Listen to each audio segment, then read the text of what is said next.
Northeastern Dunklin, northwestern Dyer, northwestern Obion, and Lake counties.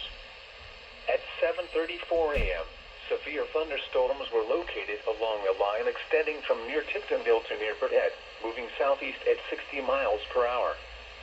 Hazard, 60 miles per hour wind gusts and quarter-size hail. This is a radar-indicated threat. Impact, hail damage to vehicles is expected.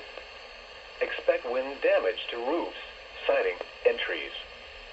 Locations impacted include Carruthersville, Malden, Portageville, Hayti, Steele, Reelfoot Lake State Park, Tiptonville, Ridgely, Hayti Heights, Cooter, Wardle, Clayton, Bolton, Deering, Eloise, Cottonwood Grove, Holland, Sandburg, Bragg City, and Pascola.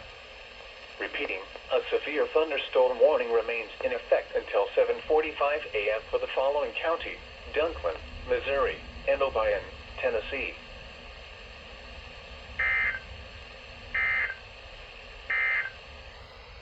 A tornado warning remains in effect